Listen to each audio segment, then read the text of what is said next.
the FFT store and rock our merchandise. Have a very good game. Give them woto woto. It dey inside when you score goals. And of course, you can flag our badge for the center of your chest. Check the comment section for the link to our store. Shop today and enjoy them. Okay. 3-2 win for United. They're back to winning ways. Finally. And against one of the teams very unexpected, the Newcastle today. Yeah. Same old United, you understand? At least they were not dominated today now. We were everything. This match? Yes, we were possession, expected goals, XG, shots, passes, everything. We are possessed. We were totally outplayed in this match. Not totally, you understand, but not as usual. This was not the performance I expected from the guys, you understand. I will take the win any day, but it's the fact that it's the same old story, conceding, narrowing our leads, and then always having a nervous end to the match. You can't keep on doing this for how long? Because I don't know how long we'll keep on playing. You score one, you score two. Most times it's as if let us just concede first. You understand? Like we did against Arsenal and play better. Because whenever we score and we always concede to narrow lead, then the match, thank God for Højlund's third goal. Because it was the same story. You won't look like that normal 88, 93 again. Normal equalizing losing. You understand? And deep down, when it was goals out, and I just knew we would concede. I just prayed that we didn't concede 2 or 3. You understand? And it's very worrying. It's looking like a normal thing now. Anytime we play, whoever plays against us will have it in mind that okay, we can always score this team. 9 minutes, they will always wither. It's always happening, and you see that whenever it's always that it's from 8 to 90, everybody is playing rubbish. You can't keep passes. You are not clearing balls well. Everybody is just shaking. Is it that in their minds? I don't just understand what's happening. I will take the win. Obviously, I've been praying for this season to end. I will take this win, but this is not the game I expected. XG, the passes, shots, then passes, then passes, possession, the passes. This is not a very good Newcastle side. And now our players are coming from injury. Yes, we didn't still have the full complete of 11, but the players we had today should be able to do a good job, a yeoman job against this Newcastle side. You understand? Newcastle side, the only person that Newcastle had in that 11 was Isak.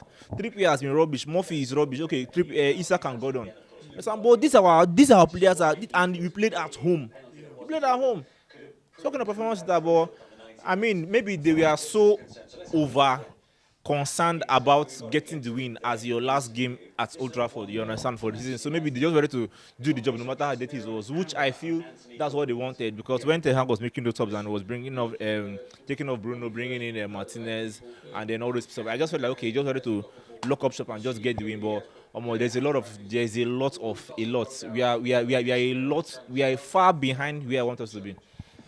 More talk about Højlund. First of all, in Bencham, so I want to know whether you think that if that helped him, and then secondly, the goal when score and this whole the service matter. No, my opinion about Højlund is very, very clear. In as much as it's sounding like a reoccurring excuse that I'm giving, but it may not be a 100% excuse, you understand? Because sometimes I also buy the idea of that. I think for the last 2 or 3 games, I've been very, very harsh on him, which every United fan should be based on our standards and everything, you understand? But I can give him so much room for excuse because aside the fact that he's young, I feel like the fact that I was hearing post game, as a young player sometimes, that's what's happened to the lack of Jackson at Chelsea. You know what your young player are supposed to do when they're with the ball, you understand? But we don't even have a consistent winger to play with him, first of all. Secondly, we have wingers that are chasing their own stats too. You understand? It's not really an excuse per se, but all those ones count. But for today's goal, I feel like he had the physical advantage of being fresh on the pitch because that goal that he scored, I feel like who was marking him, whether now Kraft or Binasha, I don't know. I think it was Kraft. That marking, if Kraft was on the same energy level with him, it would have been more intense. And then the way he beat the first, I don't know what was first defender he beat, the way he beat the first defender and then moved again and shot, that was classic physical advantage. Energy levels were different, he was fresher, the defenders were tired. Maybe that's something that Ten Hag should do. That's why I feel he's supposed to be an understudy. Because that pressure of you starting every game, being the only man, is not enough for him. He doesn't have anyone, like you said last time, to learn the ropes. What am I supposed to do when I'm in this position? everything he's learning, he's basically learning on the job. You understand? So I don't want to, and it's his first season.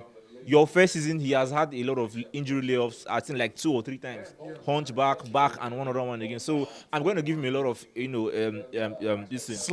Slack. You understand? Let him play next season. Then we'll judge how far. But for today, I think it was what he came to do. He did the job. Maybe if we can get another striker, start pairing and playing him from the bench, because whenever he comes from the bench, even when he doesn't score, he looks impactful. You understand? So, I mean, for Højlund, I don't know what to say about him again. I'm so much into that guy. I believe that he's going to deliver. It's just a matter of time.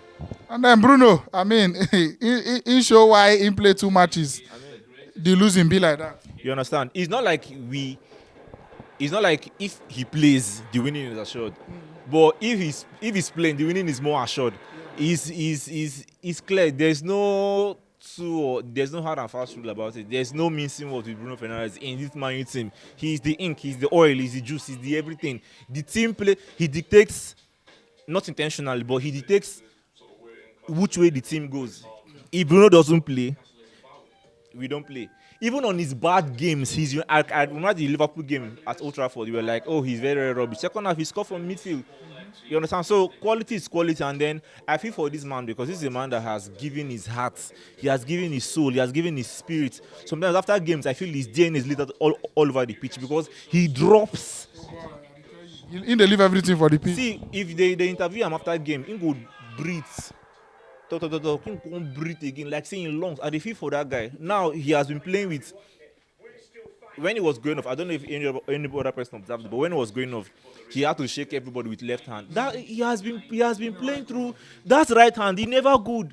But today we just have to praise him because if you keep him off for a long time, he will be too cold for the Man City game.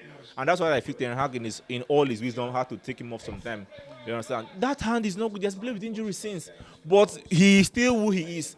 And that is why no matter what Bruno Fernandes does for United, in a negative sense, I will never criticize him. You understand? Good game today again. I think he had an assist for the Højlund goal and everything. But like I said last time, the gap between Bruno and whosoever, I don't care who. See, he's too large. And that's why the last game when we used McTominay as that 10, my IQ they drop because I they say this thing is so clear. This tall fool cannot create. He can't pass. Just put him 9. Forget and the way they forget Havertz. Just forget him. Just stay there, main the wrong front. But you always want to create passes for you, McTominay, to create passes for you. What's in happen to Garnacho? His laxity is that I've forgotten that one. You get one thing that they teach us for psychology. Then it's something that there's this. Not comfortable. Not really comfortable, but there's this when there's no challenge. There's no what's the word now? The word is my brain is saying when there's no. You're not intrigued anymore. You're not hungry. Yes, something like that. You're not okay. Anyhow, I'll go play. Yeah. I'm the best player in this position. That's what's wrong with him. And I won't blame him. He's in a world of his own. In his mind, Ronaldo has not gotten to his level. That is the level he operates at. And everything they talk about. And that is what I love about him. I'm not saying they watch the interview, so he has to believe his own hype. Your hype, sorry. He has to. I believe him more than. So now you cause this Garnacho problem. No, now see the thing. But so now you now. See, if you watch me for pitch, when I don't really reach that level, and I say, okay, I don't play rubbish, I go just. You understand? He has to. Tell him directly. Just come down and do the basics. If they give you, if they give Garnacho ball, if you die, no work, pass. If you see space, shoot. But that extra you want to be, you must be. If I not be Ronaldo, I go die. If I not be Ronaldo, I go die. You will be rubbish. And it's killing him. It's killing the team. It's killing his players. Because you will see your players in clear positions, you won't pass. Or you're now okay. Shebi they shoot before. Or you shoot. You will shoot the net. I don't know what the relationship he has with that right side of the post. Every time in a match, they hit that side until like 4 times. I don't know what his problem is. Now, when he comes to the right now, he's always ballooning it over like this. He never get that bending. But we go see, like you talk. Last season, he did it. 2 seasons, last season, that game he scored against West Ham FA Cup, where he just cut in Arutu. He has it. He's one of the few people in mine, only him and Garnacho and maybe Martial that has that curve, that sweep, that route too. All of them are just British shooters in the team. I beg your man of the match, Fernando. My man of the match for me is between Onana and. Okay, sorry, I want to talk about Amrabat. I feel Amrabat was. My opinion about Amrabat may be biased today because I've not been happy with him, but from what he has showed last game, he started last match and this game, I think that's the rest of the time. Just play people. Play people. Amrabat has not been playing he has not played 2 straight matches for United. And we always keep on saying, oh, he's a terrible midfielder. He's terrible when you're bringing him from the bench for 5 minutes, for 10 minutes. At Anfield, he was the man of the match. Today, he was impressive.